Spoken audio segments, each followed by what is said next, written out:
Hello guys. First of all, thanks for that. You are always watching my shorts and long videos and you like the way English to Gujarati and Gujarati to English for spoken English practice. Friends, I always try to bring energy towards practicing. So you can start a fluency yourself.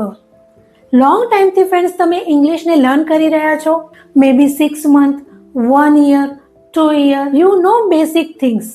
Despite that, you can't start the fluency. So friends, you aren't alone. તમે એકલા નથી.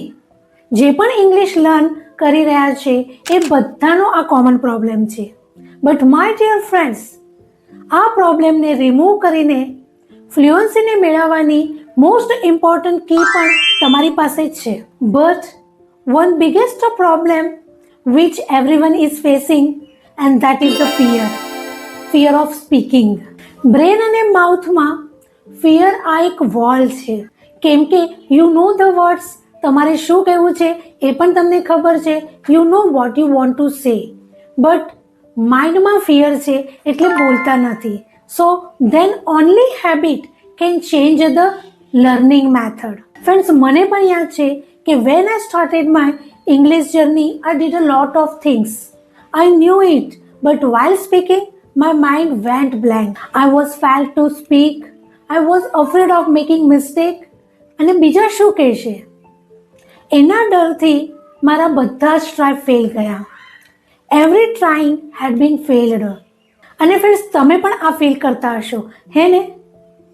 તો આ ફિયરને break કરવા માટે પરફેક્શનની જરૂર નથી. લેંગ્વેજ ઇઝ એક connection for communication. Basic knowledge is enough to start the fluency. Fluency isn't about you know everything. Fluency is about how many words use them in your daily conversation. Because since your brain is full of knowledge, mouth અને tongue ને practice એક્સરસાઇઝની જરૂર છે, જેથી build the muscles and memory. If you open your mouth and start the words in your daily conversation, only habit will help to remove your fear automatically. તો friends, ડર્યા વગર, પરફેક્શનની ચિંતા કર્યા વગર start the self talk to your self and use them in your real life conversation.